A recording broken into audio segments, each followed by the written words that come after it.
Om.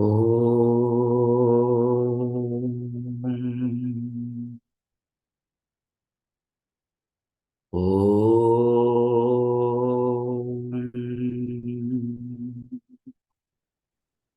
Om.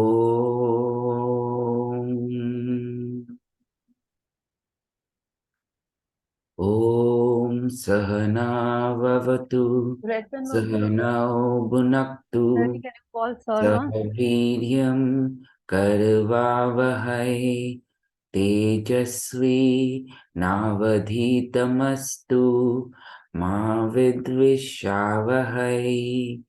Om Shanti Shanti Shanti.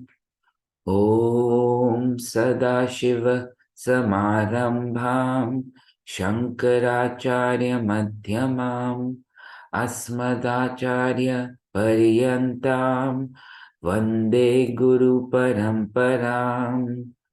Om Gurur Brahma Gurur Vishnu Gurur Devo Maheshwaraha Guru Sakshat Param Brahma Tasmai Shri Guruve Namaha.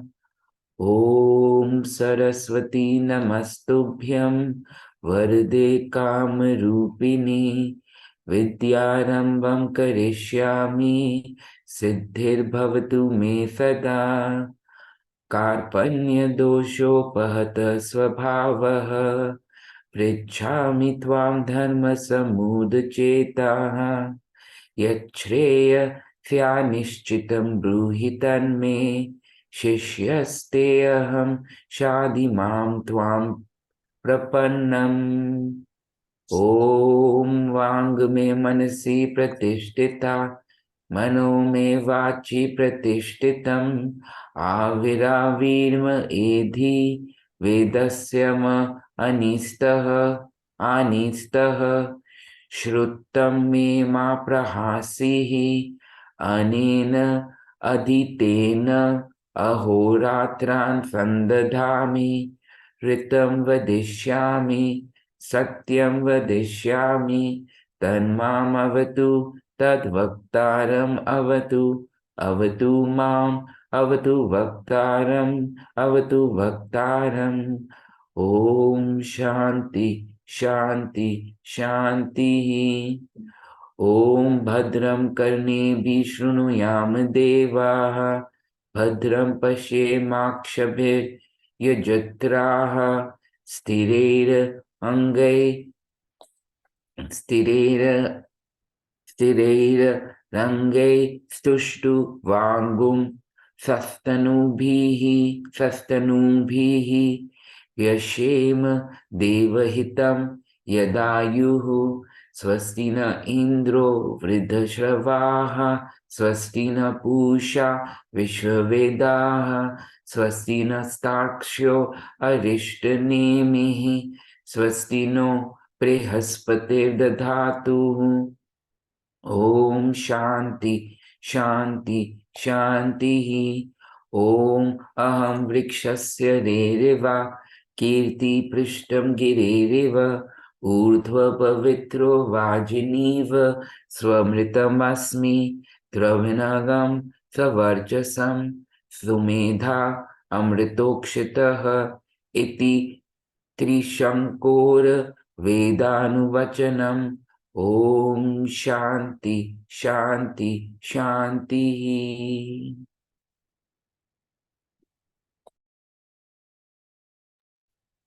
Narayan, everyone. And thank you, Rituj, for the seva.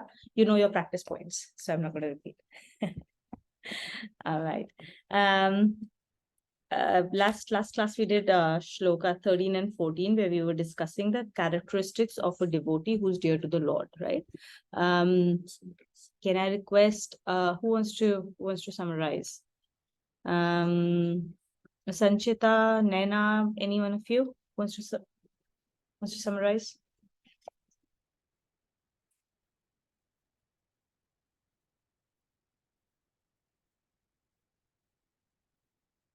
I will give it a miss because I have a new book and the notes are in the other book which I've given for binding. Okay. Naina, you want to give it a shot?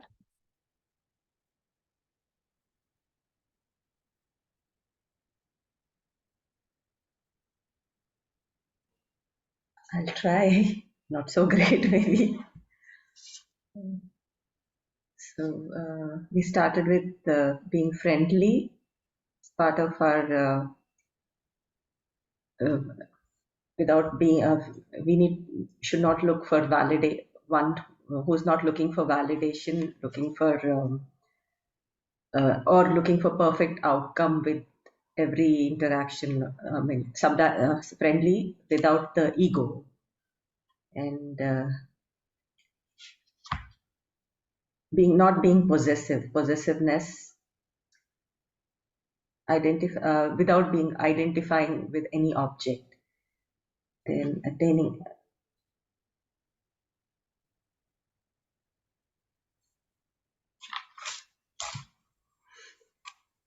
I'm not ready to summarize actually. Okay. Read through the shlokas. Just Yeah, go through the okay. What are the characteristics of a devotee who's dear to the Lord?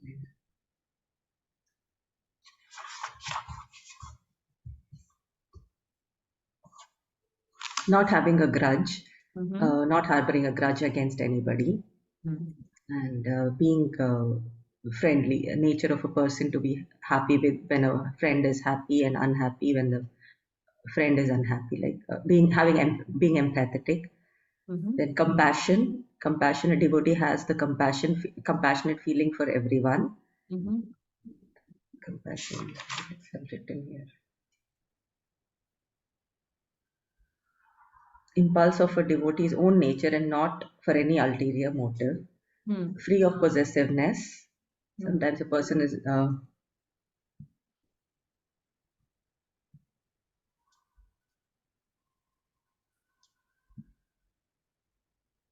it's only all the relationships we maintain are for discharge of our duties towards them, and having having in mind that you're working towards the Bhagwan in the other person and not for any other motive. Free of ego. Devotee ego is it's only as a like a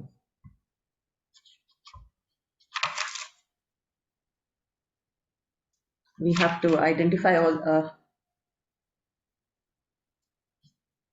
our vasanas, and uh, we have to be aware of it, and all the emotions which come up we have to identify it, and be aware of uh, cause which is generating it, the deeper cause. Then we one who is equipoised in all circumstances, without in all circumstances, without considering it favorable or unfavorable. It's all either for our learning or as a blessing. All circumstances are taken. Um, devotee, one who is forgiving for their faults, and not being vindictive. Then the one who is contented. Devotee is always contented, free of covetousness, who doesn't have that constant hankering for possessing various things in life. Then intent on yoga with controlled mind. The devotee's mind and senses and body are fully controlled and uses only for pursuing the yoga discipline throughout all actions. Then uh, firm conviction. Devotee is firmly entrenched in the conviction that the human life is meant for attaining perfection, and this steadfast enthusiasm in his quest. Dedication of the mind and intellect. The current of thoughts of a devotee's mind and the determination of the intellect are turned from the objects of the world towards self-realization. Thus, the mind and intellect are ever dedicated to the Lord. The Lord holds such a devotee very dear to him. Right. Looking not for looking for perfection in the results, but in the in the efforts, perfection in our efforts, not looking for perfection in the results of our activities. Correct. So,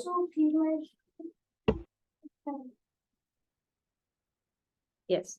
Okay. So last chapter of the Bhakti Shatak, right? We're coming to the end of the entire Shatak now.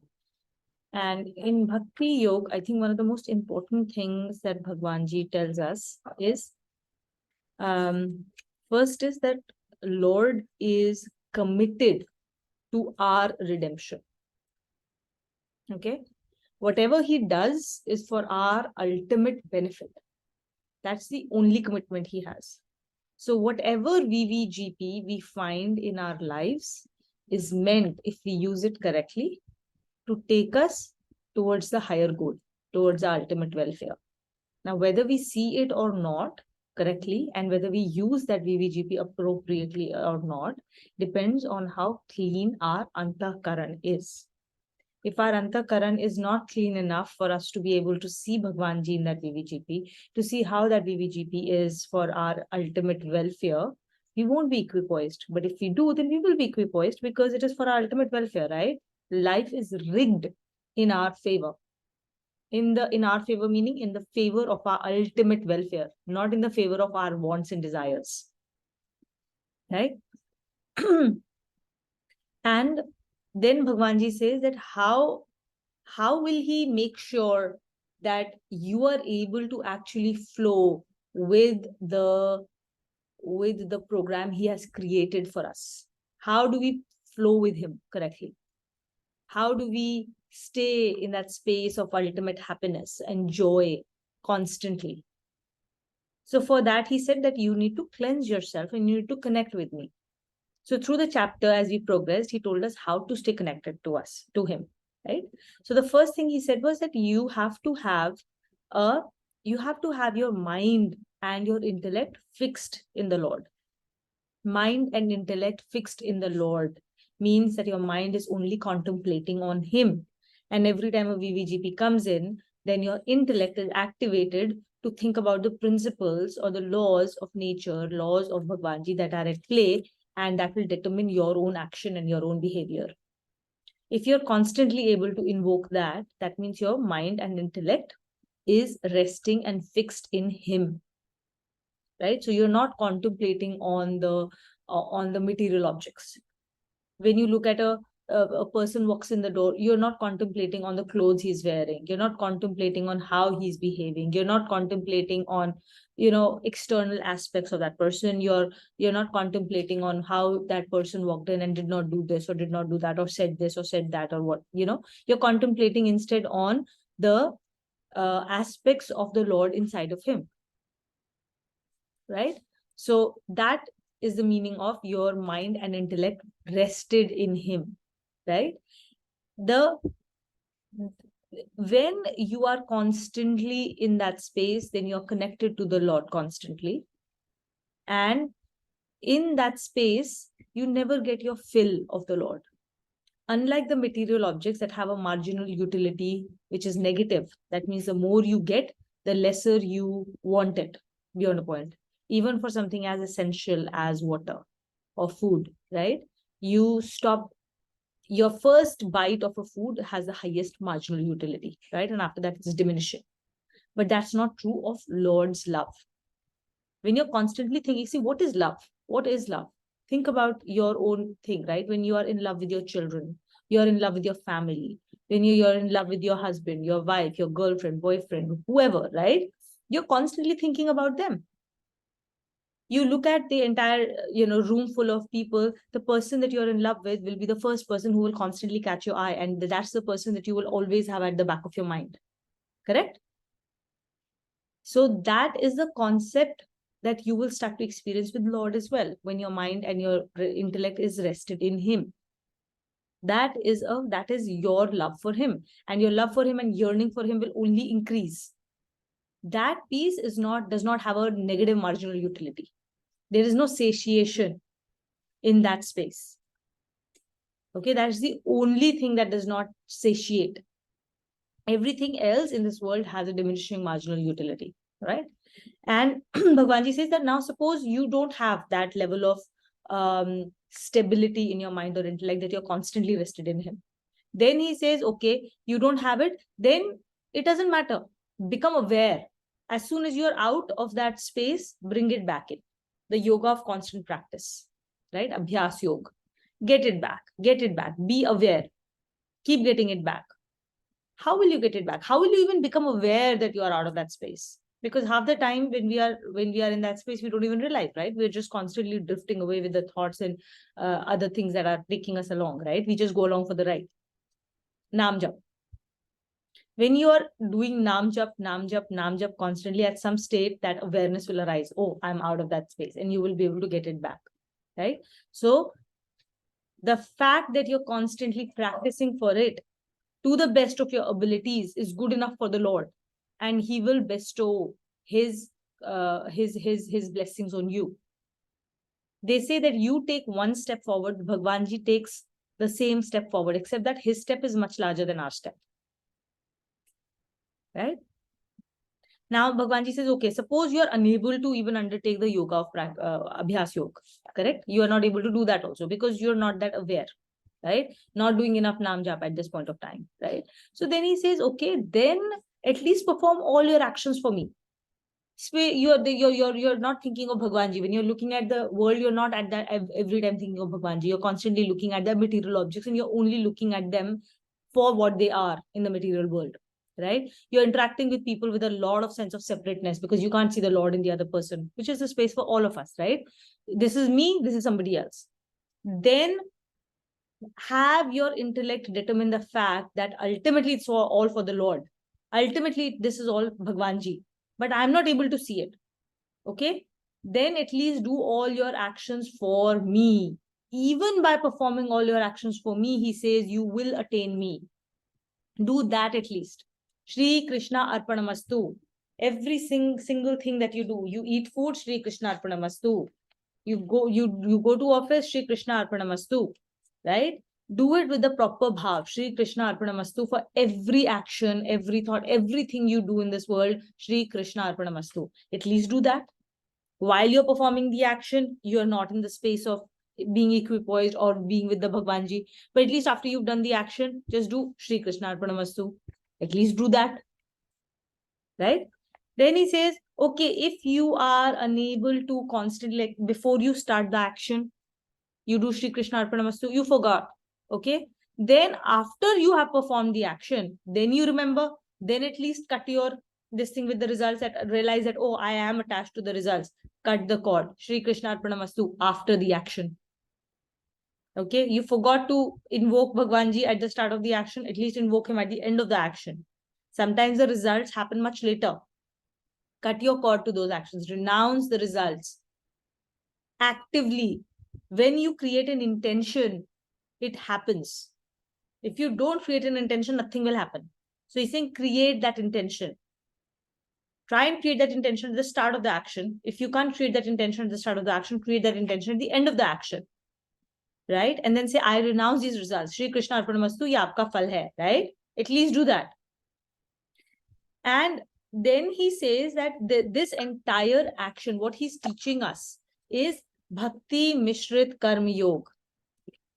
Right? Bhakti Mishrit Karma Yoga. So Karma Yoga is extremely important. You can't give up your duties. You can't run away from your duties.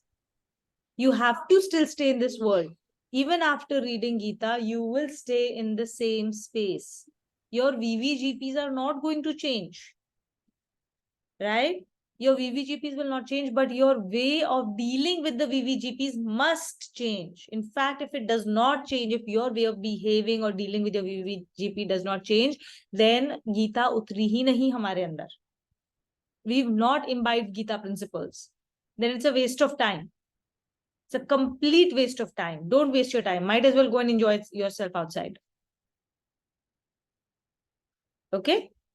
So, so he's basically saying that he's very clearly told us in chapter 12, what is our path? Bhakti Mishrit Karma Yoga. So you do your Karma Yoga, but with constant dedication of our karma to Bhagwan Ji. Only then it becomes Karma Yoga. Otherwise, it remains karma. Even the actions of puja, even the actions of traditionally associated with bhakti become karma kand. Unless you do it with the right intention, with the right bhav, you have to dedicate it all to the Lord. and dissociate from yourself. That's your practice point. If we don't do that practice point, we will constantly be in the space of body consciousness. And these are all ways in which Bhagavanji tells us on how we can reduce or, constantly cut away at the cord of our body consciousness so that we can rise towards Krishna consciousness, right? And in this entire space, he says that practice, the karma that we do, practice or the action itself of any kind, whether it's with your VVGP, whether it is your singing bhajans, you're doing puja, you're doing satsang, all of these things are actions, right? These actions are of least importance. Being least important does not mean that they are not important, right? You have to do them. There is no escape. There is no escape route out of that. You have to do all your actions for that your life is presenting to you as your duties. You have to do them. You have to do all the bhakti related actions, because at this stage, if we don't do them with the level of gross consciousness that we are in, if we don't take hold, if we don't take the help of these gross actions, like actually actively doing puja, sitting in front of Bhagwanji's any kind of whether it's a murti, whether it's a picture, whether it's a abstract, any other abstract form that you associate with him, you don't sit in front of it and you don't actively do puja. The level of consciousness that we are in, we have to do them. You will never be able to break this body consciousness otherwise. You won't be able to tap into his grace otherwise. These are the portals of grace. It's like electricity is everywhere, but there are points of access, right, which are called switches. You access that electricity from a certain portal, right? So these are those different portals that Bhagwanji is teaching us. You have to do them because of the space that you are in right now. We are at a very gross consciousness level. So we need to do these gross actions. They're very, very important. Cannot escape them. But doing them by itself is not enough. That's what he teaches in Shloka 12. This action is very important. But doing this action without the knowledge of why we are doing it devoids them of meaning. So do all actions with the understanding of why you're doing it and how it is supposed to get you connected to the Lord. So do all your actions with seva bhav. Know that you're doing this as a seva. That makes your karma yog. That makes your action divine rather than materialistic. That knowledge, the knowledge that you're doing it for Bhagwanji. Otherwise, there is no, without that understanding, there is nothing. And how are you getting that knowledge? You're getting this through the reading of the scriptures, through attending satsang, right? But again, just acquiring that knowledge has no meaning unless there is enough nidhi dhyasan, enough meditation on that being done. Without that nididhyasan, without the meditation on the knowledge that we are acquiring, then it just remains a gross knowledge. That's it. Then all it does is feed our ego. Okay? Having that knowledge, you will just sound like a pandit. And that will feed your ego. Look, I know this much. I can argue, I can talk well, and I can teach others. Right?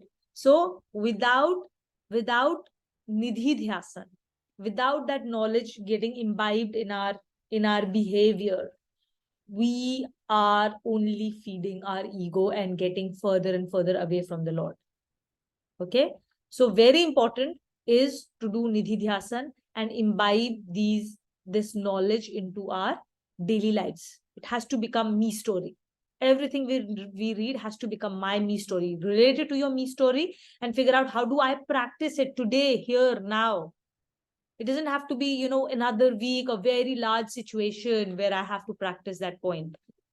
Because large situations, you will 100% fail to apply that thing, because your habits will come out. The only time to do this is to start small. So which means in your normal daily life on a day-to-day basis, if you start to become aware, if you start to ask yourself constantly, how do I apply? How do I apply? You will find 100 ways every single day that you can apply the Gita principles. Because there is no second of life that a Gita principle is not being applied. right? So either you are on the right side of the principle or you're on the wrong side of the principle every single second. Just become aware. Ask yourself, what are you doing? Right? So that is Nidhi Dhyasan. Without that Nidhi Dhyasan, you're only feeding your ego, and your actions are only, they're only actions and not divine. They're only karma, not karma yoga.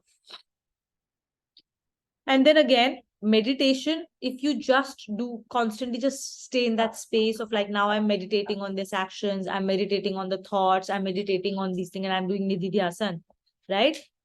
That by itself will constantly keep getting disturbed. Okay?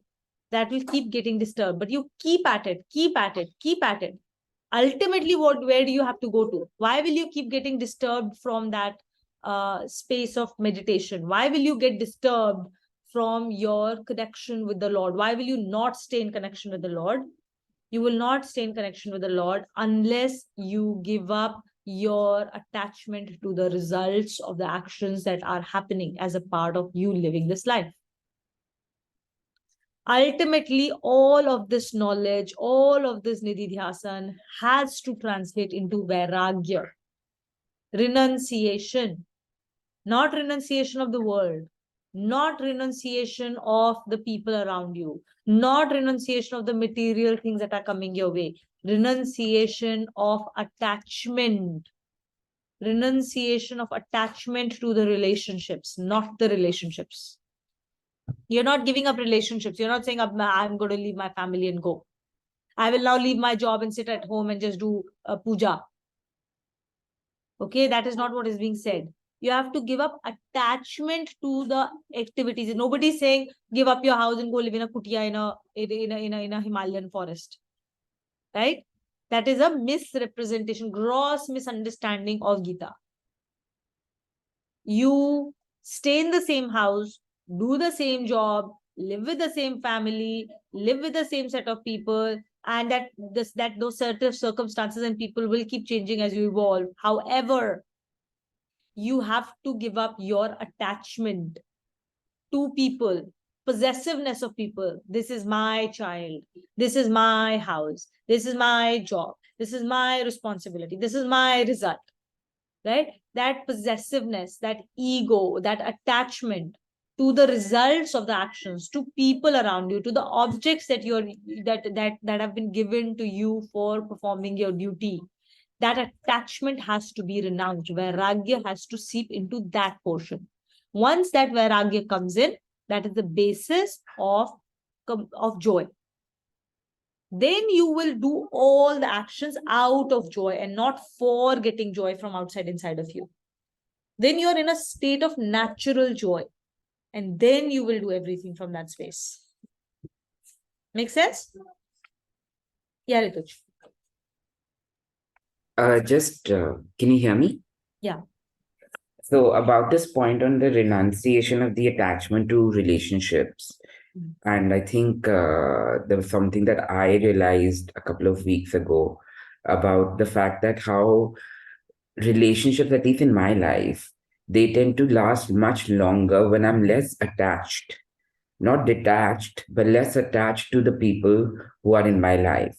And that was something which I thought is relevant when you say about relationships, but it's not about to offend the other people and say that, I'm not close to the people I love or the people that matter to me. But it's just relationships tend to last longer when you're less attached to them, to the people. So I don't know. Is this when you try to apply it? Um, uh, is that the right thinking? And have I understood this principle correctly? What do you mean by attachment to people or less attachment to people? What does it translate into for you?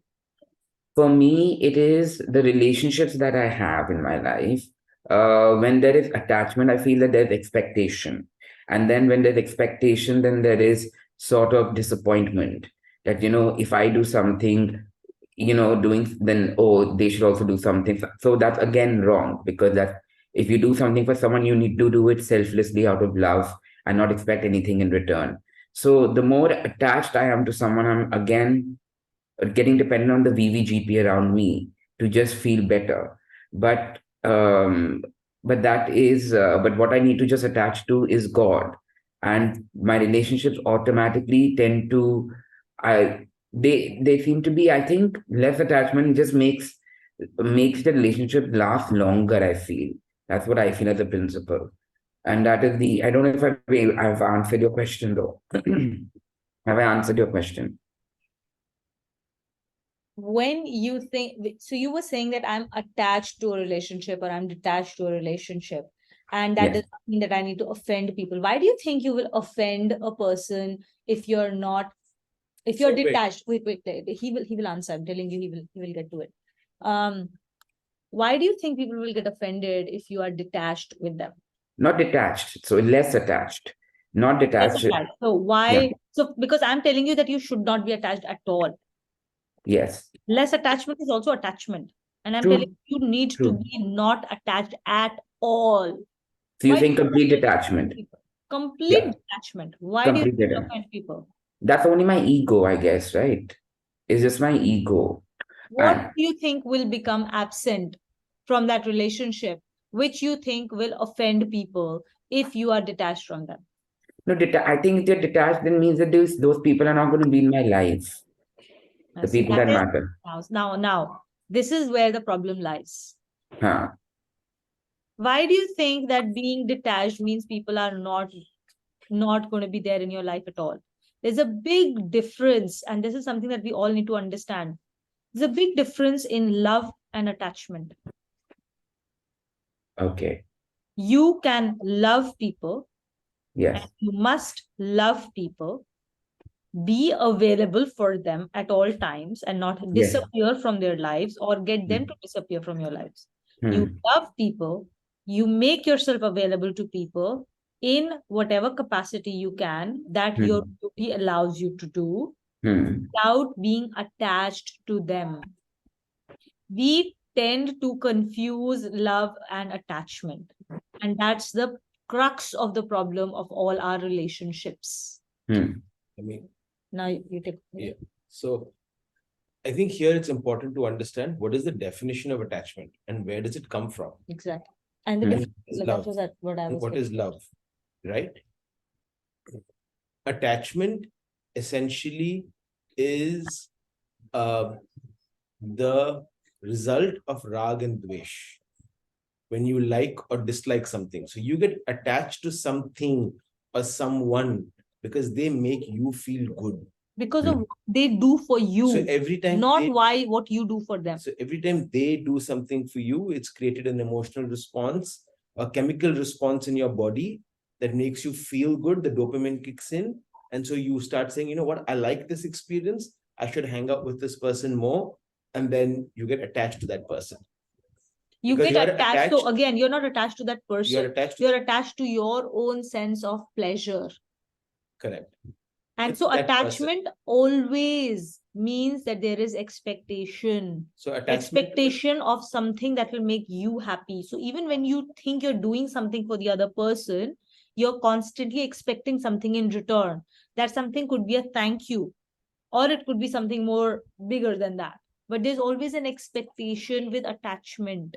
You always do things that will get something for you in return, that will make you feel pleasure of some kind.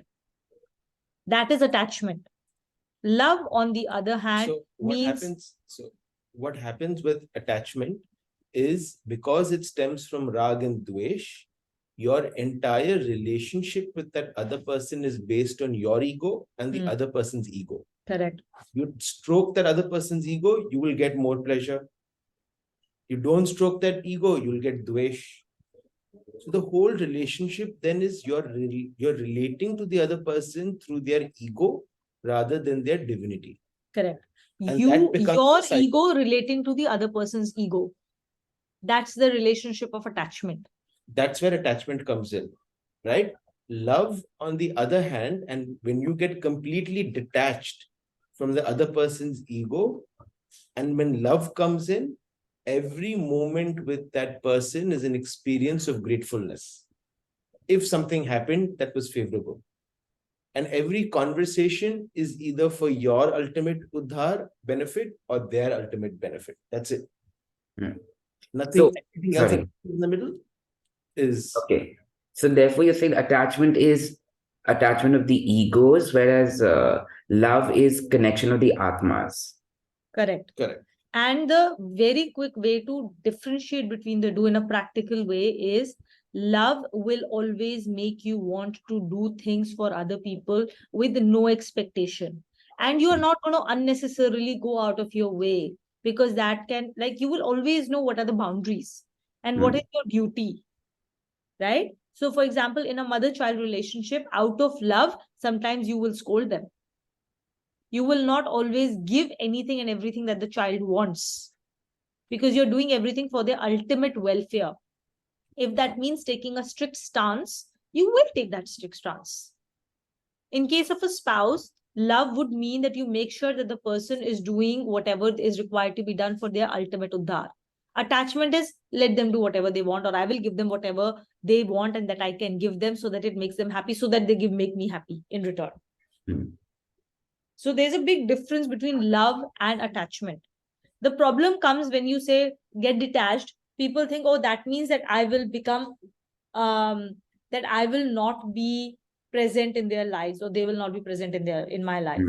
That I will stop meeting them.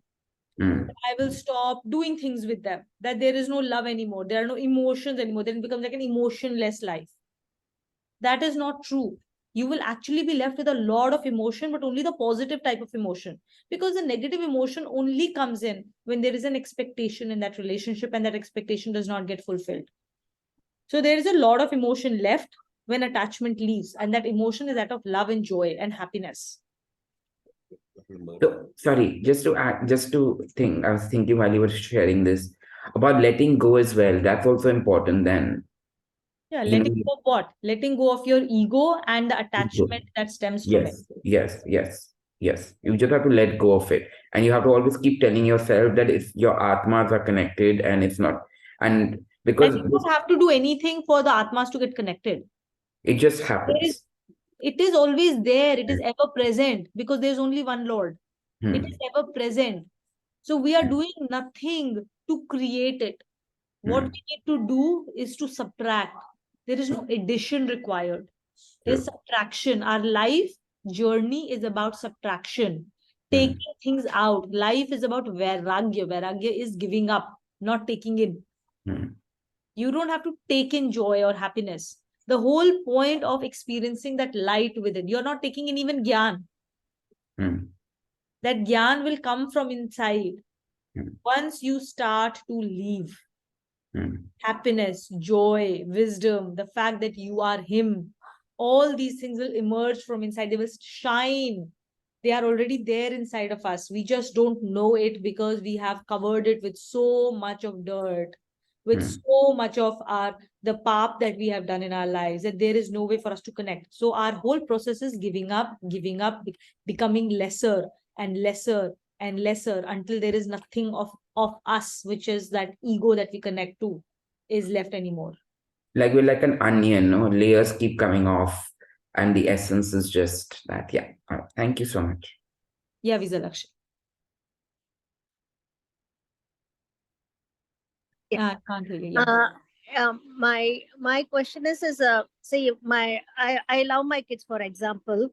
I love my kids without attachment. Okay, so but if your kid is doing something wrong, you are telling to guide them. But if the same thing is happened to the other kid is doing the same thing, but you are not telling to the other kids, so it's a love is because of the attachment you are telling your kids, right? It's the same thing. If any other kids is doing, you're not going to tell them, right? Like I cannot understand that. That's not attachment, that is your responsibility, your duty.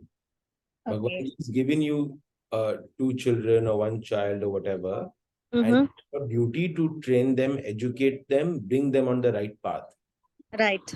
But at the same time, if any same thing, if any other kid is doing the same thing, your is a responsibility is not there, because it's a there is also you have the responsibility, right? You have to tell the other kids also, right? So why we are differentiate there? it's about context. Okay, other child, if you meet in a mall that is poorly behaved, you don't know them. And you don't know the And context aap of why jaake they are you cannot behaving the way. exactly. You are only seeing an action point So in you- that 1 second. So you You cannot have give no advice. idea of the history or what's gone on before that. You see a child throwing a tantrum. You see a parent scolding them or ignoring them. And then you say, this is my duty to go and contain that situation. No, it is not. You have no idea of the context See, of the with your situation, own children, right? when they're doing something, you hopefully you have been a parent who has listened and understand who they are and why they're doing it. And then you're pushing them on the right direction. But when you see somebody else's child behaving, your first job is to listen and understand them Yeah. So before if you something advise like them. this happens in your house, something is happening and you're advising your child on what to do or what not to do, and the other child is also doing that alongside your child, you're of course going to sit down with the children, with both of them, and you will ask them what's going on. Right. So you're not going to be like, okay, you go to your home and I will only talk to my child. Of course not. It all depends on the context, right? And if whatever is, if the context is the same for 10 children, you will talk to all 10 of them together. All kind of. And you will give them the same advice, same guidance. It's not about I will only give guidance to my child and not to other people's children, right? So again, very See, you have contextual, to right? also realize, BBGP contextual. I've said this many a time. In the Gita, Bhagwanji started speaking in chapter 2 in the 7th shloka.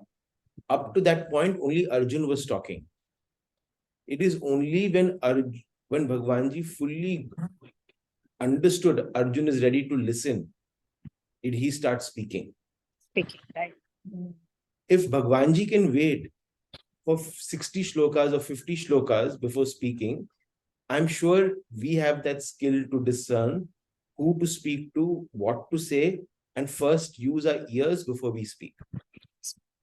Yeah. If you've not provided listening to somebody, don't expect them to take your advice. Then you're just giving out like bad gyan. Then it is just ego speaking, then it's right? you- Because you've not understood.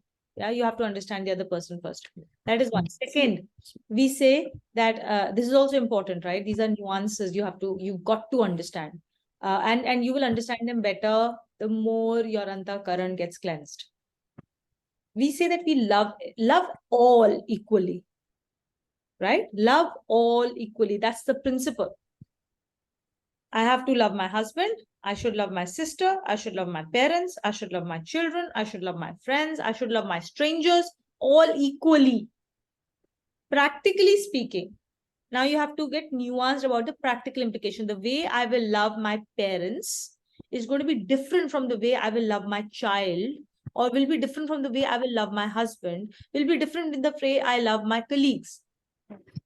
If I go and talk to my partner the way I talk to my husband, or I love my partner the way I will love my husband, that's going to be perceived very, very wrongly, because it is not the dharma. Yes. There are boundaries that are laid for actions. No, so you right? So action will translate differently for every relationship. So let me rephrase this.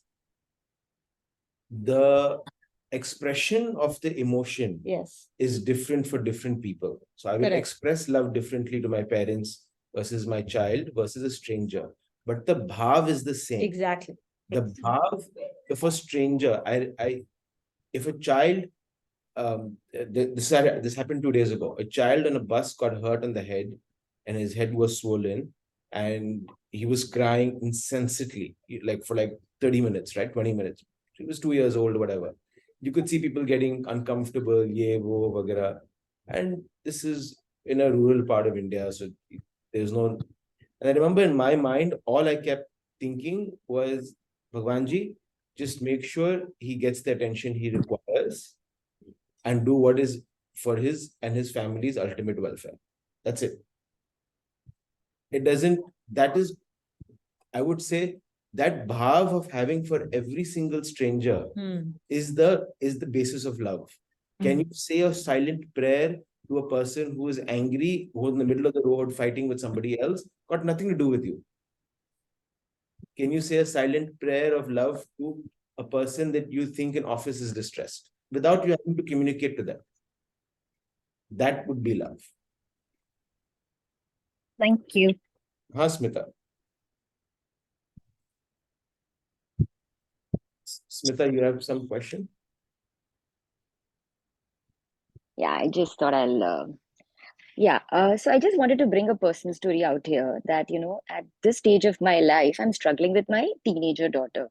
And a lot of things which I try to tell her, she's not in the position to understand and she would not follow the way. So I think with this not detachment with this principle, what happens is there's a certain level of satisfaction that I did what my VVGP asked me to do, rather than expecting a certain response or a certain behavior or a certain outcome.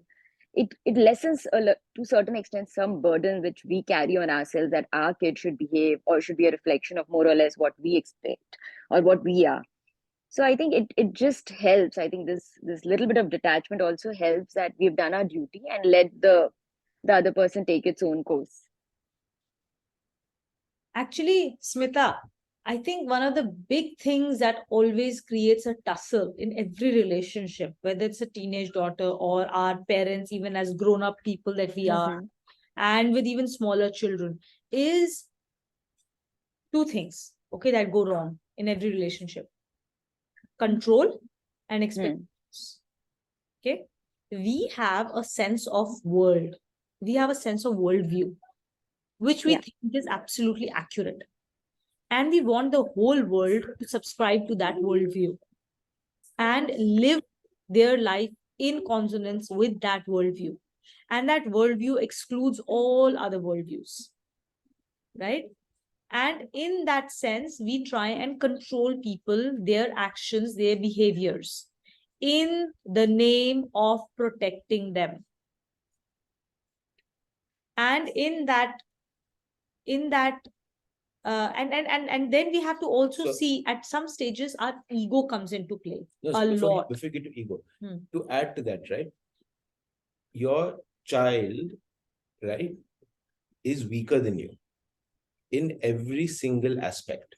When they're very young and they're helpless, they will eventually cave in and do what you say.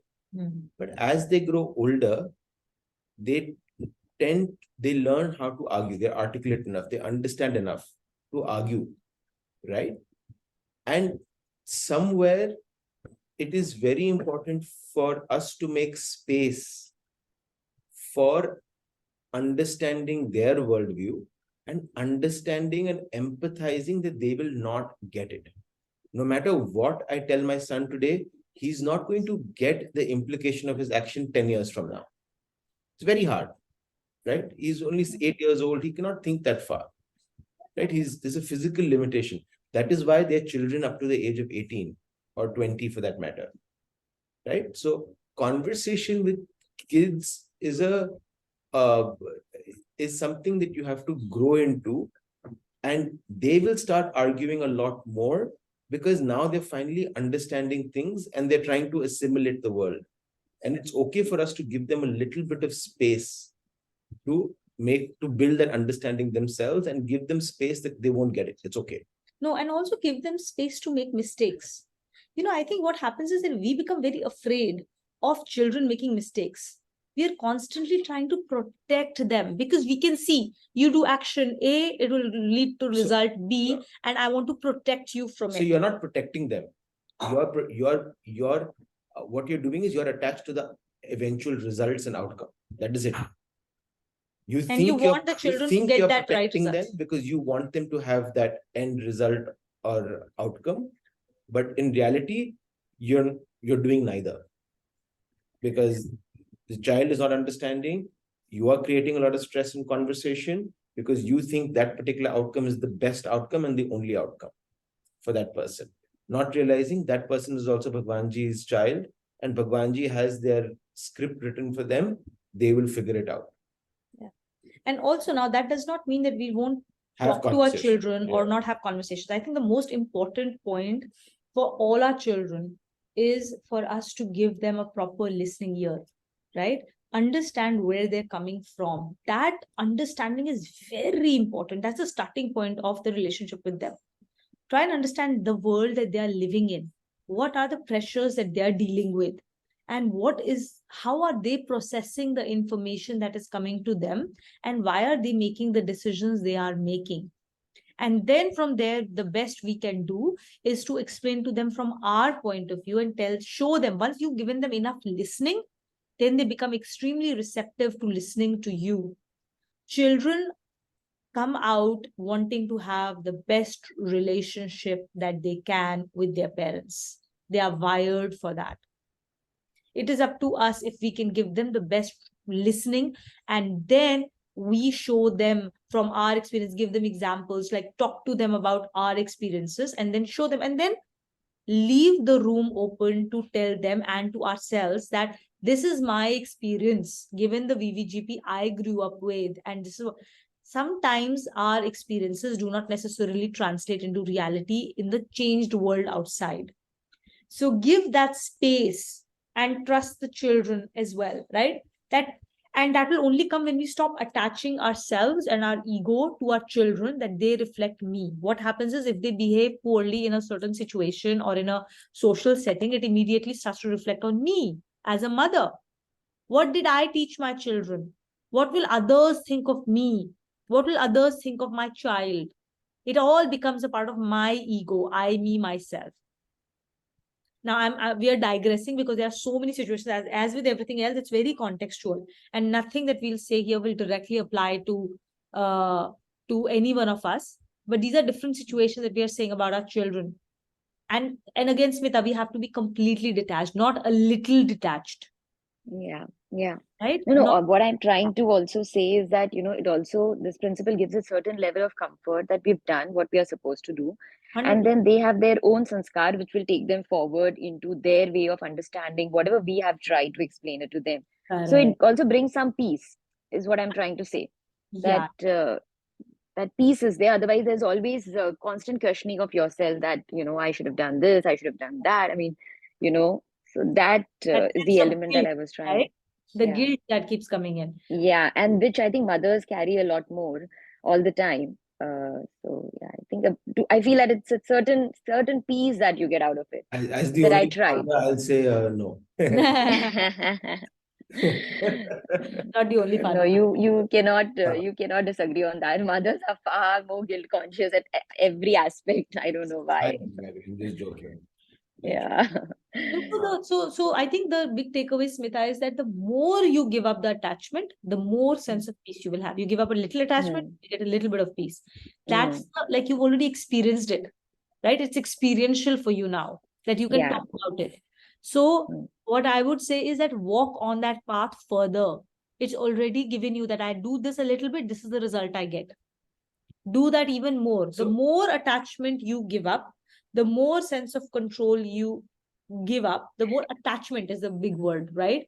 The less the need to control the outcomes and trust that everything is in the best, is the best thing possible for the child's welfare and for my welfare. The more you let go, and the more happiness and joy and peace you will experience. Yeah. Yeah,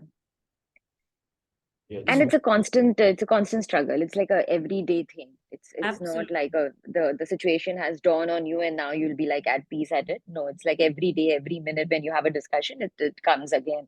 That you're like a split personality. Sometimes you're like completely cool, and the other time you are like, acting and behaving in your normal self, that this, that, this, that. So I think it's a constant reminder, which is what Nidhyasana and all that also reminds us, that you have to be in this space. One line on guilt, and I'll just say one line, is guilt stems from an attachment of results, but then you internalize it by saying, I did not do enough. So eventually there are two aspects to it. One is attachment to results. Anytime you feel guilt, examine what result are you attached to. And second, when you say, I did not do enough, that is ego saying, I am controlling that outcome. You are not controlling a single outcome in this world. Bhagwanji is. And the result, just become aware every time you feel guilty. Yeah, and internalizing the result as your sense of who you are and what you're worthy of, which translates into guilt, is a pretty is something that we need to become aware of, because we can't control the results. We can only control our actions. And especially with women, the way the world is created, it foists so much of perfection on women in everything. As a mother, as a wife, as a daughter, as a person in the office, like you should be perfect in every way. That superwoman concept and all, it only increases stress, and it only increases guilt in women. You're constantly in guilt. You work more in office, then you're guilty that you're not doing enough at home. You do more at home, then you're in guilt that you're not doing enough in office. That sense of guilt that the world that we are brought up in, that voice on us, you have to just become aware and let it go, and know there is nothing called perfection. There is nothing called balance on a day-to-day basis. In some cases, you will need to spend more time on duty. On another day, you will need to spend more time on B and C and D, and that's okay.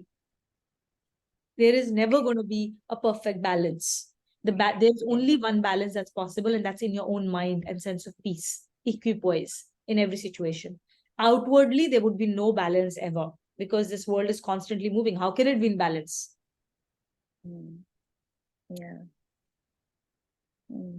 Thank you. I think this whole class is over in summary. Next class we'll summarize again. Don't worry, guys.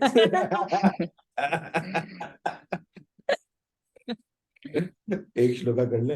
हाँ. We have time. Okay, एक श्लोका तो कर ही सकते. So, Shloka 15. Who wants to read? Anita, you'll read with us? Shloka 15? Yes. The read connection? Hold on 1 second.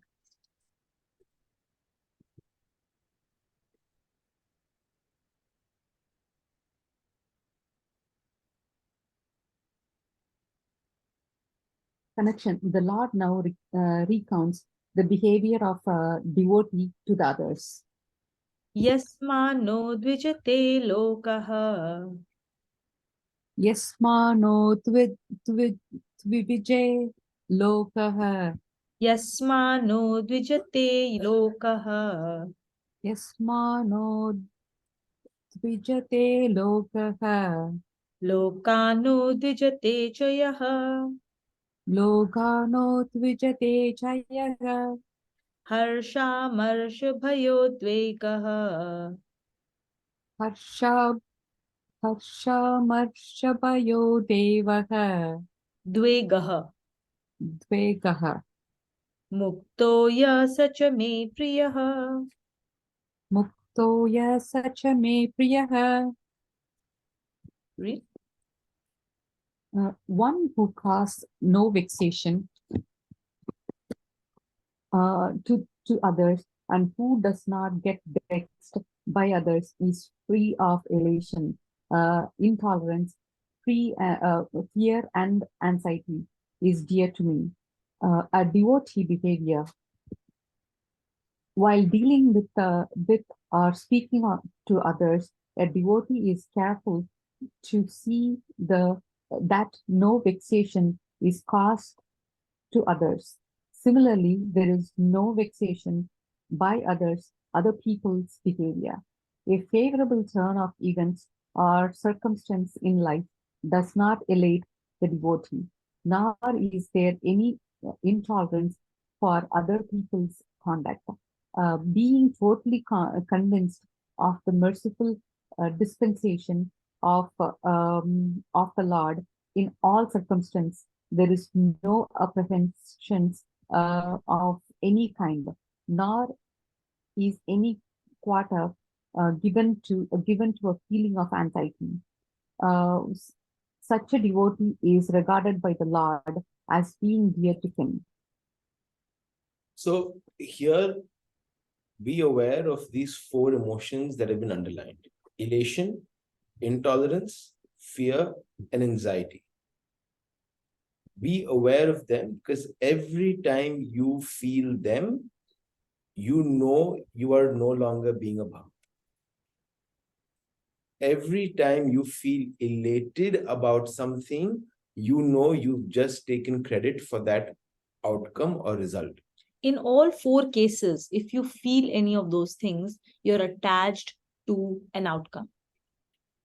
So all of those four things we feel on a regular basis. This is just a quick check mark for us to become aware. Every time we feel it, we're no longer being a bug. Similarly, every time we speak, and if it creates elation, fear, anxiety onto the other person, that is vexation. We've not spoken God's language. Right? So both of those things are stuff for us to be aware of, be mindful of. The same thing can, don't not say what needs to be said, but it can be said in a sweet way. We'll talk about that later. There's a whole shloka that talks about the Vani Katha. So we'll talk about that. Yeah, we can go one more. It's a big one, but I think we can do it. Yeah, okay. Sanchita, you will read to us? The Lord now describes the thoughts that fill the mind of a devotee.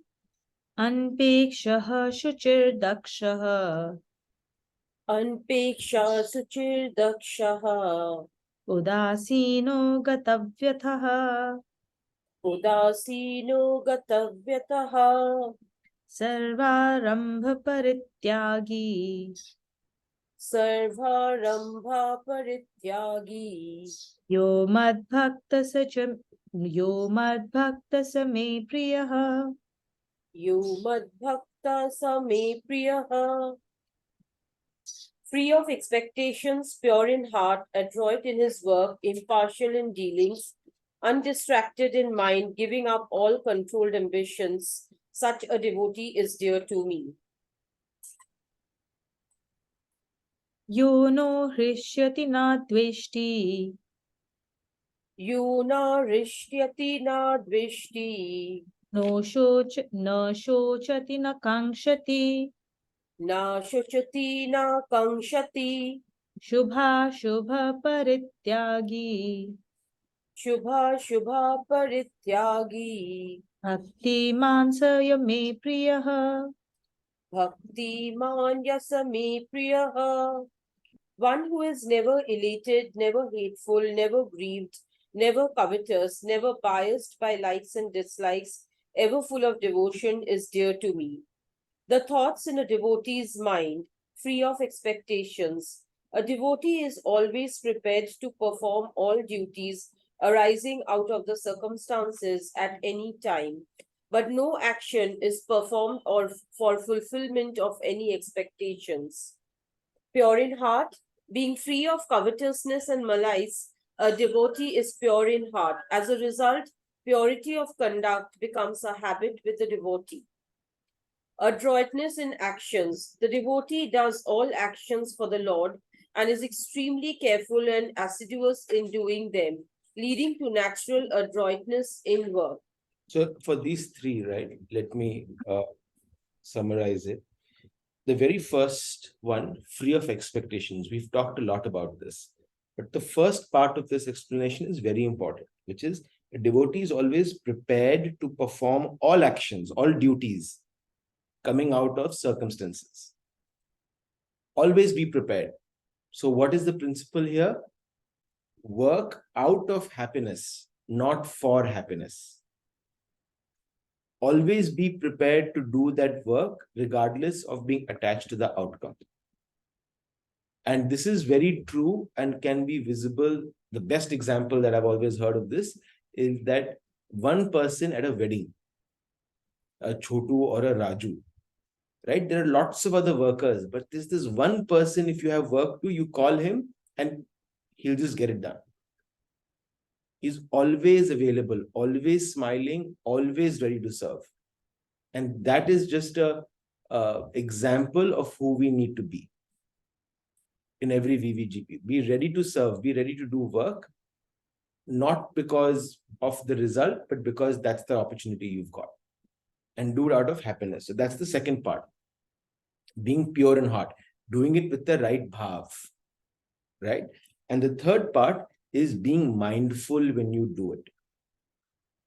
any action that you are doing, can we be fully mindful on what we're doing, why we're doing, and the bhav with which we're doing it?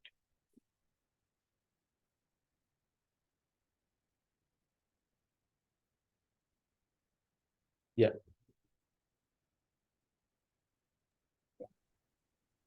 Impartial. The devotee has always an objective in mind, free from bias, and has therefore an impartial attitude. So, on this, right? What happens when you're impartial? Can anyone try and answer? Why is it important to be impartial? Because Anyone? you don't have any expectations if you're impartial. Okay. And What one? um, Sorry, go ahead. you consider everybody as equal in your eyes. Anyone I else? think the goal is being equanimous or equipoise. So it's not about sukh or dukh, but just being still. So I think when you're impartial, then you don't have if likes and dislikes come in and everything like that. So Okay. And Lisa, it you want to like feel the oneness. Oneness. Yeah. oneness. Okay. So the reason why impartiality is very important, all of you are correct. But if you articulate it slightly differently, it's because when we're impartial, we can be focused on the principles. The moment you're partial, moment you're biased, you're no longer focused on principles. You're focused on rag, dvesh, ego, all of those things. You need to be impartial to every person in VVGP. Only then can you be aware and present to the principle that needs to be implemented in that situation.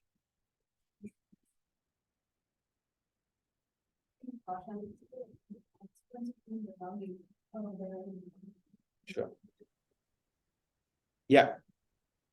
Undistracted. The devotee is unmindful of ailments of the body or of suffering the pangs of separation from the dear ones or tension on incurring some financial loss, and does everything with an unruffled and undistracted mind. Free of controlled ambitions, So a there is devotee is So there is a great story here that I read about the undistracted, right? Devotee is unmindful of ailments of the body. There's a story that there was a saint who was doing a saint, so he does always this Nam Jap, and he got throat cancer, right? So someone told him that, oh, why don't you pray to God to help cure the cancer? And his response was, why should I? Right now, my mind is fully focused on Bhagwan Ji. Why should I take my mind away from Bhagwan Ji and focus it on this dirty body? Let my mind continue being there. Then what his will, whatever he wants, let that happen. Right? That's the undistracted element of why we experience what we experience. Contextualize our suffering. Go on. I mean, even Maya ji, right? From what Shalini Didi tells us, the last 1.5 years of her life, she had A body head. very, very tough body ailments. And at no point of time she had cancer, right? She had cancer. Yeah, she had cancer. And at no point she continued to teach Didi. And at no point of time, from what Didi tells us, was there even a shikan on her face. She was constantly smiling, constantly grateful. She did not complain of the pain ever. And she continued to do what had to be done, which is to spread the message of the Lord in the world. Like it is crazy to hear the stories that Didi tells us. 3 o'clock, 3:30 in the morning, they would start. What had to be started? You have to do puja, you have to do your sadhana. She does not need sadhana at that level, but she did it with Didi because that had to be done for her uddhar, because she was her disciple. Instead of resting, she would wake up at 3:30 to get Didi to do her sadhana. See, that is the devotee who's unmindful of the ailments of the body. Right? free of uncontrolled ambitions. A devotee is free from the cravings of status, self-importance, power, or pelf, or his ambitions. So Free what? So meaning of pelf, I'll just say it. I think the shloka is the principle is easy. Pelf means money made by dishonest means. That's the definition of pelf.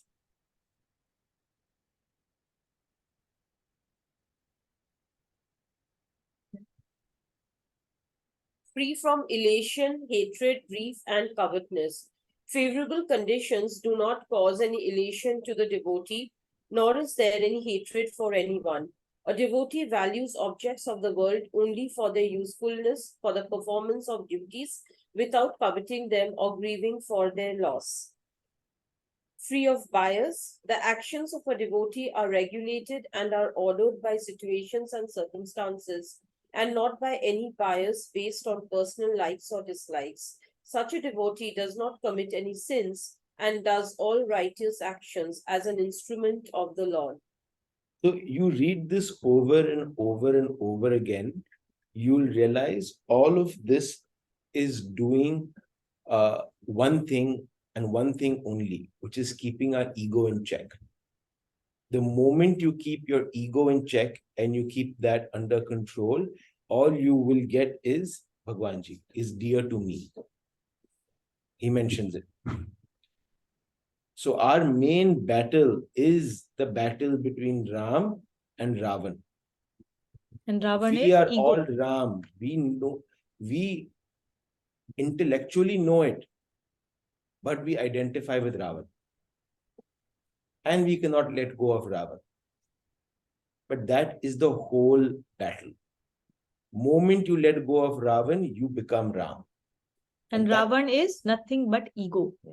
He was a very learned person, extremely well learned, did all his duties, did a lot of religious rites, everything, right? But he did it to please his ego. Everything fed into his ego. He was a big pandit. He had read all the scriptures which were ratified to him, right? But everything fed into his ego. And that's what we need to be aware of. And that is why just acquisition of knowledge is not enough. We have to do nidhi dhyasan of that knowledge and put it into practice. And that has to lead to vairagya, detachment from results of action. That has to happen. Otherwise, all we are doing is strengthening the Ravan inside of us. Haratuj. I had a question. Out of these 8 points, number 4 is impartial and number 8 is free of bias. So is there a reason why they've been repeated when they pretty much mean the same thing?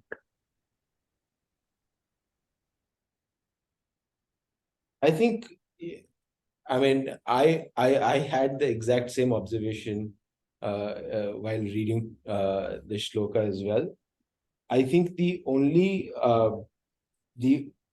difference is impartiality, like I mentioned, is to help focus on the principle, and biasness is basically the ability to do the right thing in the right situation. So it's very similar. Basically, free of bias means that you have to keep your rag and dvesh, likes and dislikes, into check for every VVGP. And likes, okay? dislikes. So exactly, your likes and dislikes, your rag and dvesh, you have to keep it in check for everything. It's like, oh, this happened. Now I like this situation. Oh, I did not like this situation. That has to be kept in check. It does not matter whether you like or you don't like, because every situation that comes up will force you to do something, right? And that may be something you like or you don't like for whatever reason. Those likes and dislikes have to be kept in check, and it does not matter what happens. Being free of that bias of likes and dislikes, you will do whatever is required to be done. That is the focus of being free of bias. In every situation that comes up, irrespective of your likes or dislikes, you will do your duty. All right. Being impartial is more related to people. When you're dealing with relationships with people, you will remain impartial, treat everyone as an equal, and you will do what needs to be done. A certain situation, it does not matter who is standing in front of you. You will apply the principles and you will behave accordingly. Could we also, sorry, that point number 8 is more of a subtraction, whereas point number 4 is more of a, you said there shouldn't be any addition, but being something. Could we also say that? Because the inherent bias which is within me that I have my life, I'm getting rid of it. So that's a subtraction. Whereas Everything is impartiality, subtraction, Rituj. I Everything know, is I subtraction. know, Yeah. but in being impartial, like is a sort of an, isn't it an addition in a way? Because I know it's within me. I am capable of being impartial, so I have to find the answer within me. But that is more of doing something, whereas this is getting rid of something. Could that be a difference between So two? it's about what you are relating to. Impartiality is always for people, relationships. Being impartial towards people, the relationships that you need to deal with, whereas being free of biases, generally being free of your likes and dislikes in every situation that comes up. Okay. But yeah, they're very similar. They're similar, but you yeah. implement one, you'll get the other. Don't worry. But that's actually true for most things. Huh? In another chapter later on, we will see this little train of Devi Gun. You take any one of them, one quality, the rest of the train will follow. Only one you need to focus on. Like Mahatma Gandhi focused only on one, which was truth. That's all. His life was about pursuit of truth. With that, every other quality you will see in him. But his life was only about pursuit of one little thing. Similarly, you take all those Devi Gun, those divine qualities, you focus on any one, the rest are interlinked. They will follow the other. You focus on getting one implemented in your life, others will naturally coalesce around it. Okay. So I think we'll do takeaways, but before that, it's been almost a week of Naam Jap, almost. Well, the first half week. I hope everyone's doing their Naam Jap. Is anybody here who has not given a number? Who has not undertaken the Naam Jap Anushthan? Good. So, do you feel like you really pushed yourself to take on what you did not think was possible? I'm struggling. My first week was quite tough. I've pledged 12 malas, but I'm struggling to do that. So a backlog is already beginning in the first week. So I have to really buckle up. It's very important. Any other experiences from anyone else?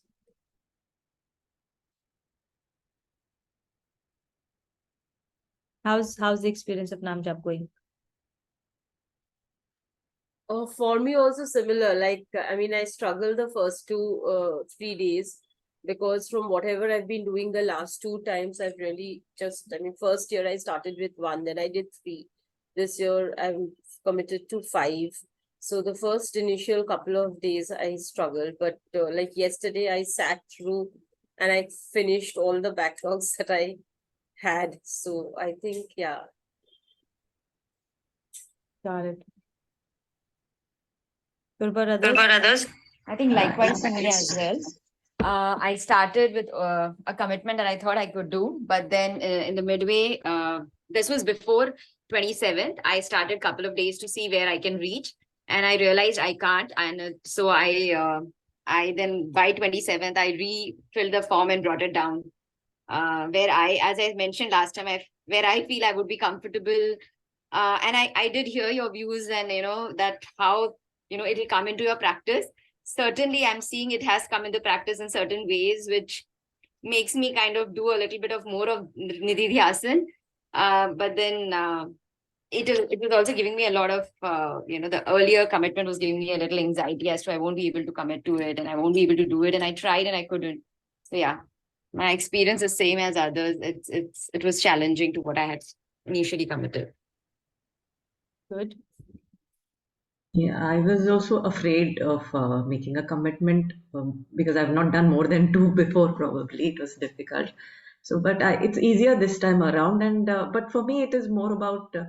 I mean, keeping count of it is more stressful for me. I think I keep my counter here and there, and then when I start doing something, I'm cooking, and it's not possible to keep count all the time. But I try to finish the count of what I committed to. But beyond that, I think I'm doing a bit more. I could have pushed myself a little more, but yeah, I suppose So, that fear of commitment. Listen to everyone, then we'll talk.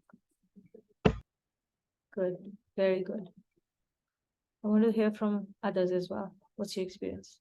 For me, I have committed 8 malas this time, and it's a bit of a stretch, definitely, because but I try to do at least 3 or 4 malas during my prayer itself, and the rest of it when I'm doing the stuff, very similar to Nena. Sometimes I'm not carrying the counter with me, so I don't know whether I'm fully doing it.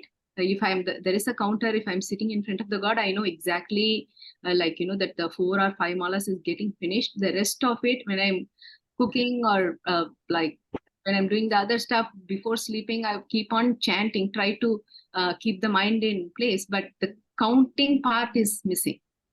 So I don't know how to kind of bring that in. How to fix that, how to know what I'm doing is right. Yeah, even I would like to know that, because I don't have a counter with me. So do we need to have a counter? Because mental maths is not working in this regards. Yeah,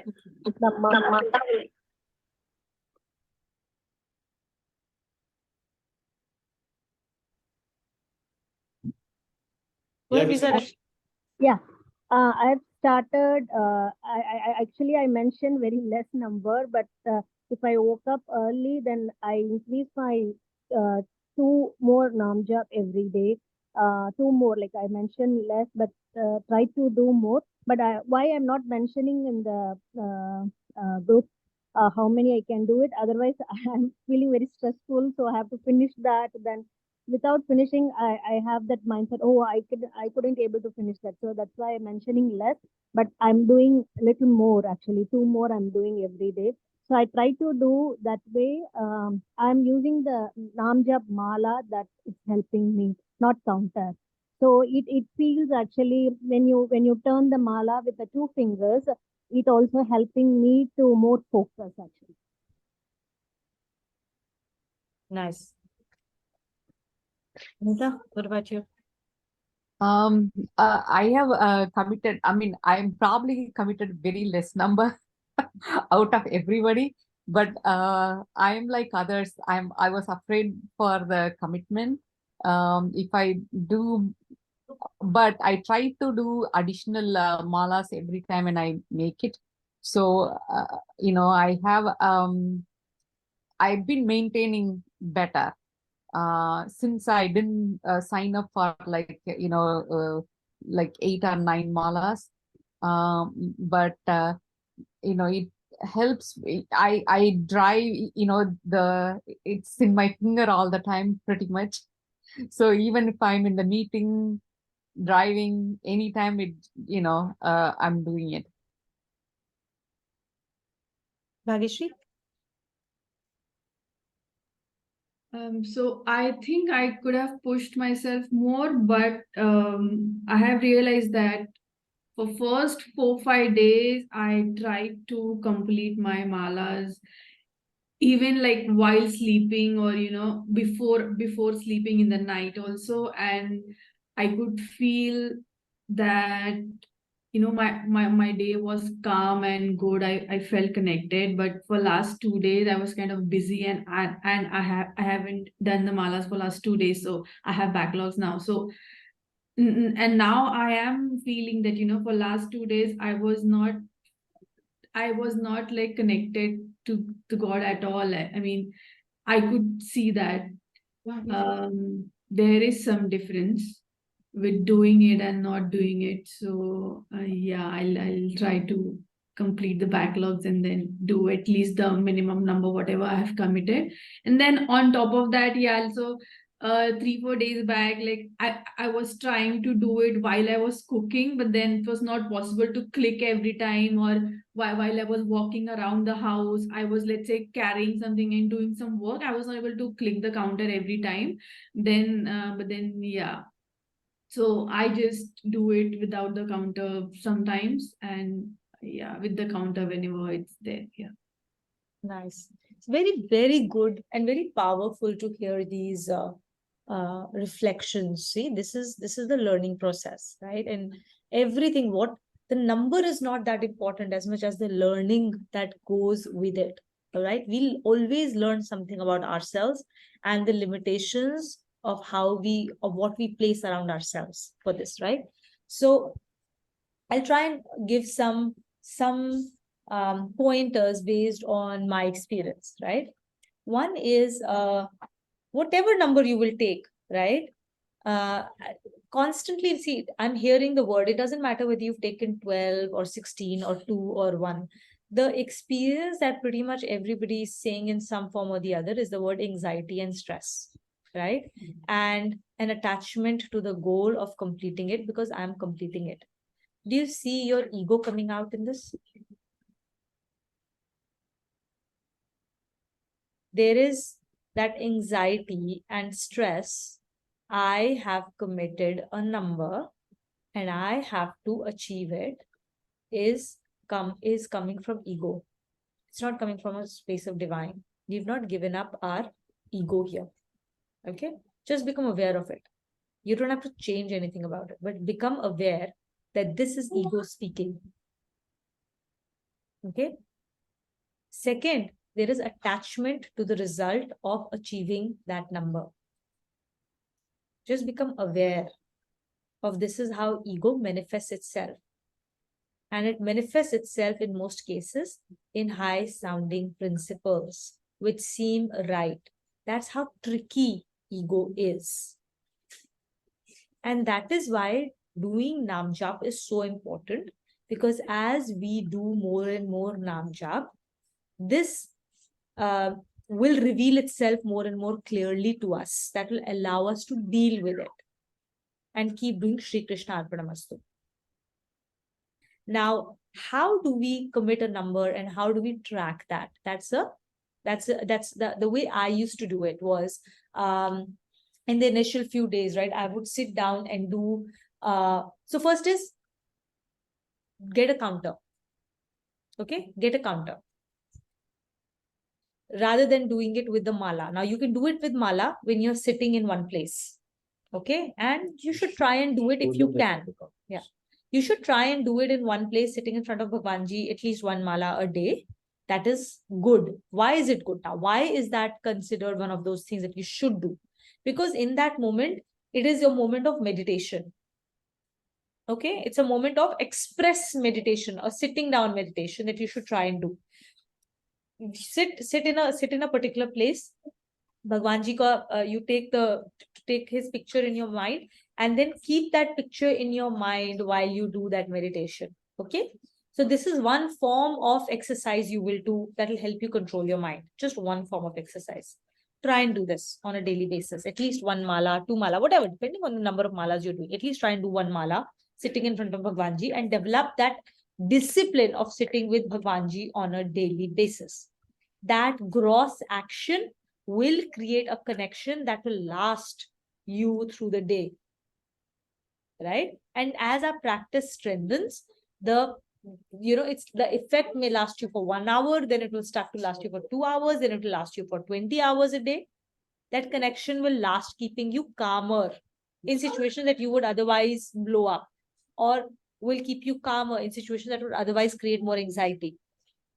And as that connection strengthens over a period of time, day one, it won't be the same, right? But you keep practicing it, that connection will keep strengthening up, right? So do one mala a day sitting in front of Bhagwanji, light a diya, do that action. When you're lighting that diya, remember this light is what? Gyan ki jyot.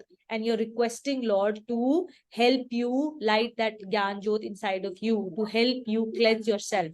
Do that action, gross action, and invoke the principle in your mind when you're doing it. When you light an incense, do that gross action and invoke the subtle principle that just as this incense is spreading its beautiful smell around the house, similarly, all your actions, words, and thoughts today should spread the incense and in the environment that you're bringing in, that you be that incense for the world around you. Invoke that subtle principle when you're doing the gross action. Just that awareness changes a lot of things of how you will be through the day, right? Then leave the attachment. Then second thing that I used to do was I timed myself, right? When I did a one whole mala, I timed myself with a timer. This is how fast I do when I'm doing it fast. One mala, so many minutes it will take. 2 minutes, 3 minutes, 5 minutes, 7 minutes, whatever it is, right? Depending on your speed, right? This is me doing it fast when I'm doing it with full awareness. Then this is what I do when I slow down. Observe yourself. I slow down when I'm not doing this with awareness and get an approximation of the time it takes. When I do it fast, I do it in 3 minutes. When I do it slow, I do it in 5 minutes. And when I become extremely slow, I do it in 7 minutes. Have that sense of approximation. That will come the more you practice, the more you become aware. Keep checking yourself. In the initial years, that's what I used to do. And then you develop a sense of how much time. Now you're showering, right? You're showering, you're not going to take your counter with you, but you're still, you can use that time to focus on the Lord rather than thinking about 20 other things, right? But then you know how much time it takes. These are the initial stages, right? When the nam jap is not going on constantly. You do that, you will get a sense, and then use that approximation.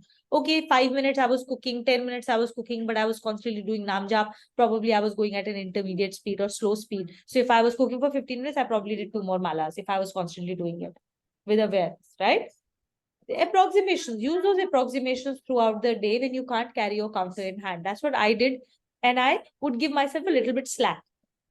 Okay, maybe I did 2.5 malas, I'll count 2. That's the initial stage. And another thing, you don't have to sit in one place to do this nam jap. You have to do it throughout the day. Now, you may not remember it on day one, but you keep practicing, telling yourself, keep the counter. That's why keeping counter in your hand is so important, right? Keep the counter everywhere. Keep a counter in your purse. You forget at home. I used to forget a lot at home. Keep the counter, one extra counter in your purse if you're going out, right? Stuff like that. When I buy counters, I buy like in bulk. I keep 10 counters at home because I know I will forget, I will lose it in a meeting. Lots of times I've gone to a client office and I've left my counter there. And obviously I'm not going to go back and collect it. People send me pictures, you left this here. I leave it in cabs. So I am aware that this is what I end up doing. So I buy a lot of counters and keep them at home so that it does not stop my practice. Right? And I carry them. You carry it in your hand, you will remember to do nam jap. The day I forget to carry a counter to office, my nam jap count reduces down to like 1/10. When I have it in my hand, I do it that much more because we are physical people. We are steeped in body consciousness. Gross things help as a matter of reminders. Keep this in your hand constantly. Keep it inside like this so that it is not too obvious. Okay, if somebody asks you what it is, you don't have to feel shy, but you don't have to go into a whole story of how you are doing Gita and you are doing this, Anushka. No, you just simply say it's a meditative counter. That's it. And if somebody asks you more, depending on where this thing is, you can say one more sentence or one more sentence or one more, depending on that thing. But don't launch into like, otherwise people will disconnect. Pata nahi kaun hai, kya aa raha hai, kya kar rahe log, right? But do that, keep that counter in your hand, keep it close, keep it in unobvious, keep on doing this thing. That will help you go. 2 is nothing if you start doing it like this, right? Once you get the tips and tricks to begin with, you will be able to do easily. You can do 16 a day. Trust me on this, easily. It's a matter of practice. So push yourself to get to 16. And how will you get to? And I have done the same thing. I am too afraid to give 8. I think I can do 10. Last year, I've done it a few times. I start a few days in advance. I'll do 10. So I will now give 8 because I know I can do it, right? All of us have done it and it's fine, right? But know that if you start doing these little tips and tricks, you will be able to get yourself to 16. Push yourself a little bit. Push yourself a little bit. Initially, you might, as you start to remember to carry your counter everywhere, as you remember to do your Nam Jap slowly in shower, while cooking, walking down the stairs, walking to a grocery store, walking to a meeting, sitting in a car, going from one place to another, doing nothing else, you will start to see how many spaces in your day open up for you to do more and more Nam Jap. Okay, so even if you committed only 2 or 4 or 5 or 10 or 12 or whatever, keep doing Nam Jap and see how much more by the end of this thing you will say, boss, next year I can give 16 because now I have discovered that. So don't stop at 2 or 5 or whatever number you have given.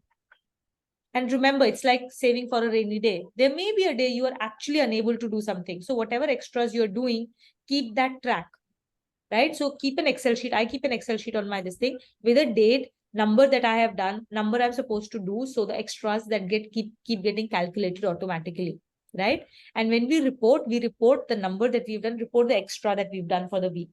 There are people who are not able to do, we cover those extras and let us know those extras. All those who've done extras, every Sunday after class, just send me you can DM me the extra malas for the week, and there is an Excel sheet in which I'll go fill it up.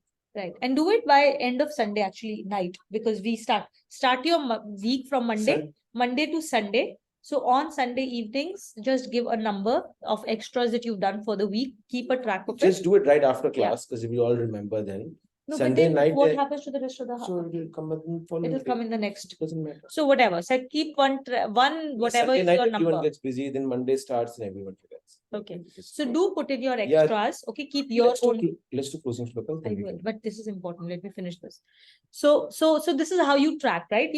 You don't, first of all, carry a counter everywhere. Keep extra counters around the house, right? Otherwise, you use this as an excuse of why I couldn't do, why I did not do.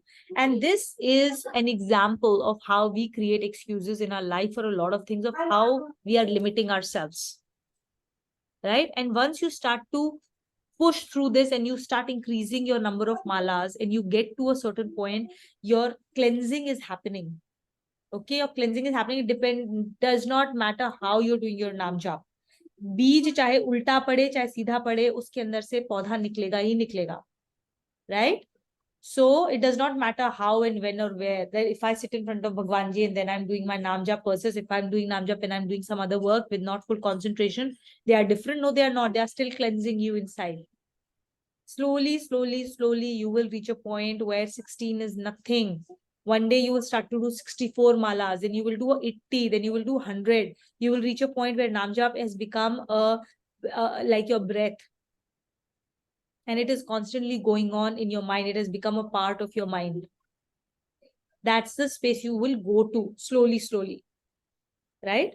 But the key is to develop the habit of holding this thing, of using the reminder and constantly doing Nam Jap, no matter where you are. Don't hold yourself hostage to doing it in a certain way, in a certain situation, with only in a certain circumstance. These are all limitations we are placing on our own selves. Okay? So free yourself from these limitations. Right? And figure out, right, your timings. And use those approximations to do the calculation. And sometimes just once you've done the numbers, even if you do some extras, just keep those extras count and don't stress about exact same number. Ultimately, why are we giving a number? Bhagwanji doesn't need a counter. If you're doing Nam Jap, whether you're doing 100, whether you're doing 10, you're getting cleansed from inside. But why are you doing a number? Because our mind needs a goal today. The day you reach a point where there is no need for a goal, that crutch will fall away too. Today we need a number because our mind works in that way that we need goals. When we hold on to a goal, we are able to progress an action towards it. Otherwise, the action falls away. So we give ourselves a goal so that I at least do this much. If I don't have a goal, I won't do it. I promise you that. Every one of us is wired that way today. With the body consciousness where we are today. So we give ourselves a goal to do something, that much amount on a daily basis. And then try and push yourself a little bit beyond that. And in all of this, just remember, this is still your ego speaking. You will get to a much larger number, much, much, much larger number when you allow. One day you will reach a stage where you allow your ego to collapse and say, I am not doing it at all, Bhagwanji, it is you doing it. And then you will see the magic actually happen. And then you will see numbers coming through where you're like, what is happening? And then you will start to see the magic. You will start to see his grace. This year, last year, I took a number of 32. Okay. Because I can do that much. I can do that much. Right. And I used to do extras all the way to 45, 50 malas. And I used to be like, yeah, if I, on a regular good day, 32 malas, 40 malas is easy to do. Right.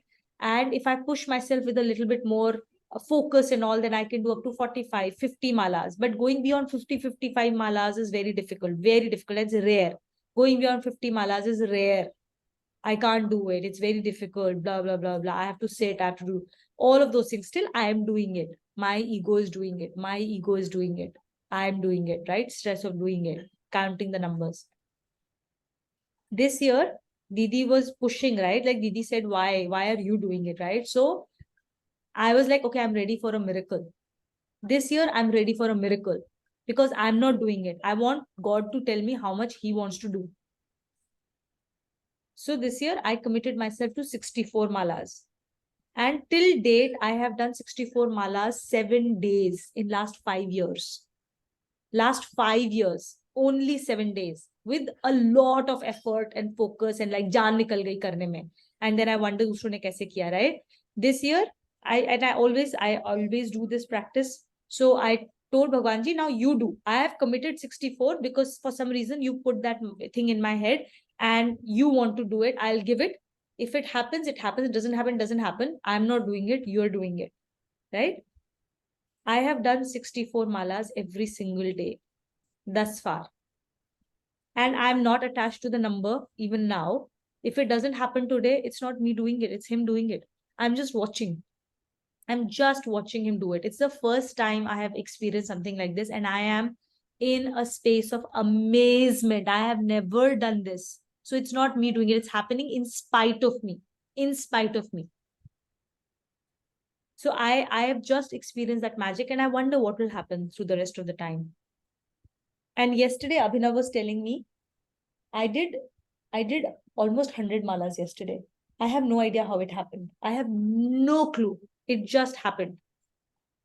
And Abhinav was telling me that today you're so calm and happy and like, and there's a lot of stuff going on, right? It's not as if like stuff is not going on. And he was like, I haven't seen you like this in years. Years I haven't seen you this carefree and calm and smiling. And I only attribute it to Namjap. There is no other change. And it is just his grace coming through.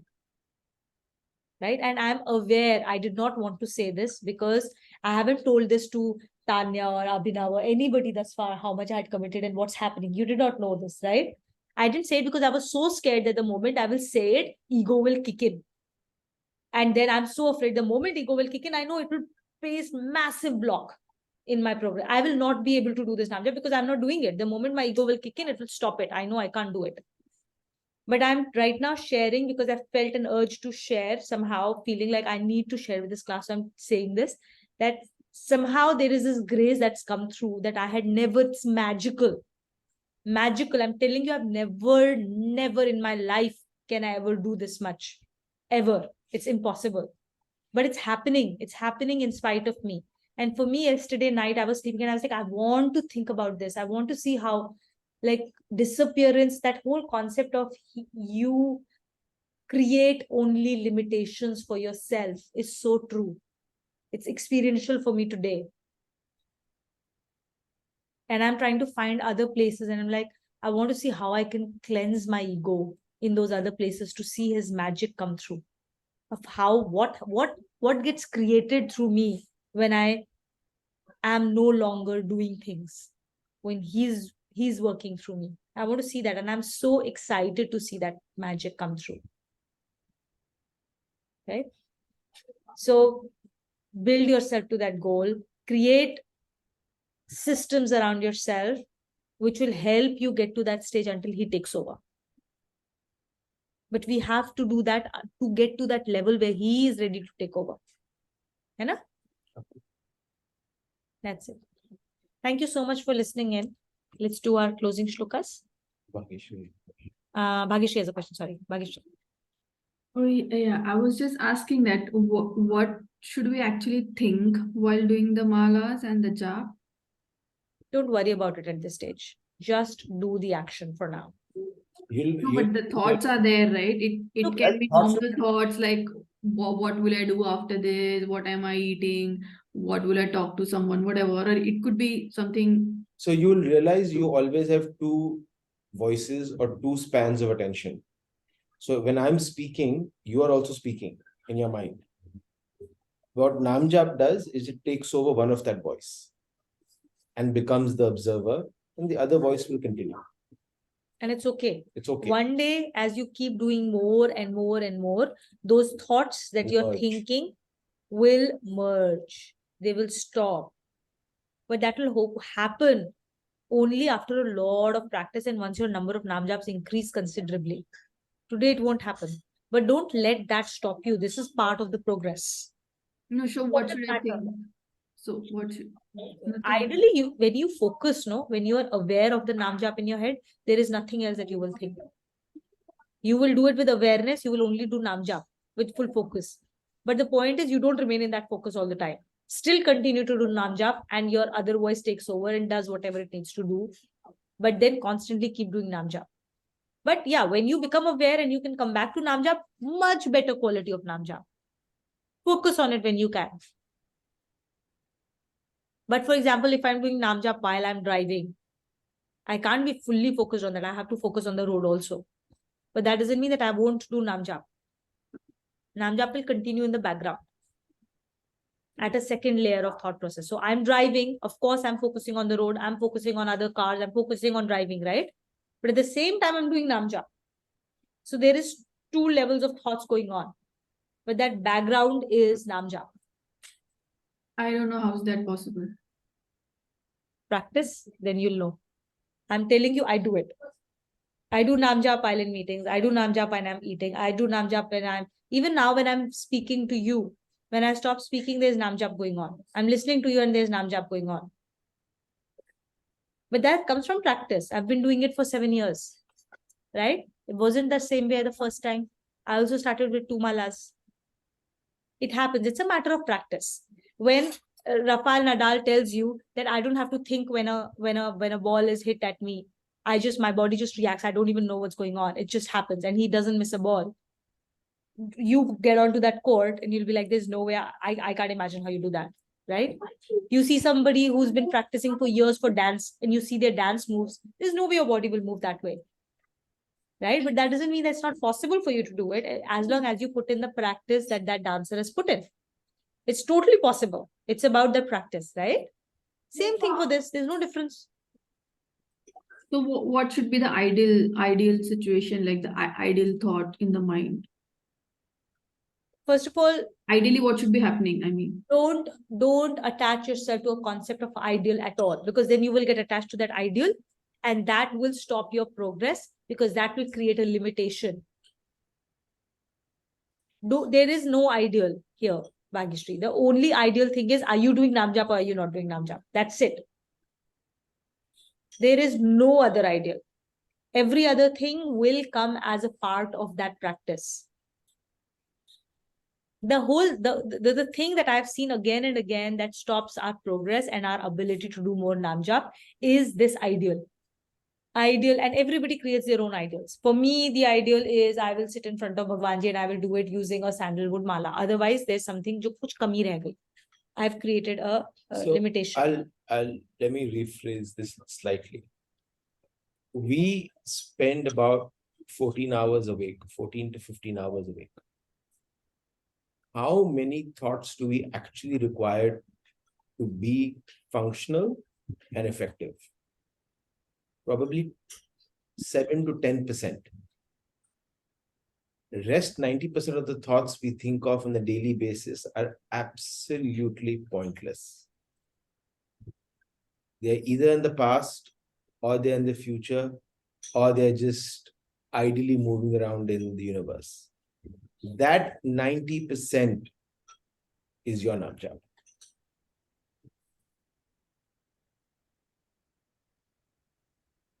Because those thoughts, you and I both know, they lead us to nothing on a daily basis. They lead us to nothing. And those thoughts exist every moment of every day, in a meeting, in a conversation, in a bus ride, in a shower, everywhere. Yeah.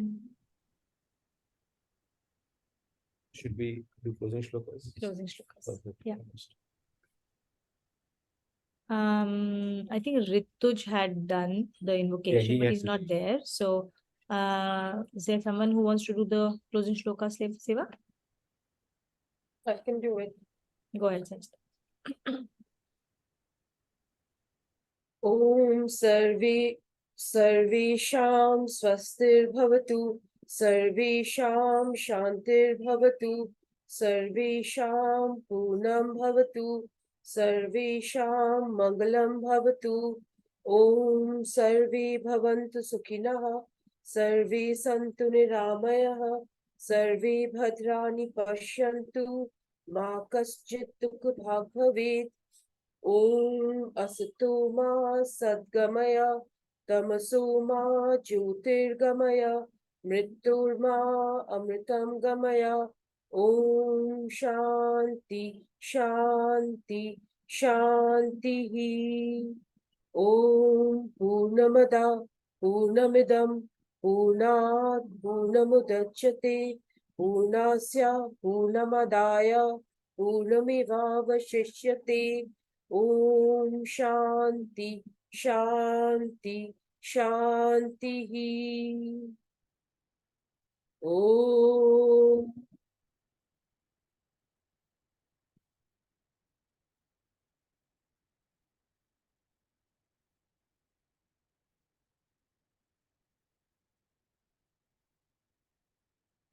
Om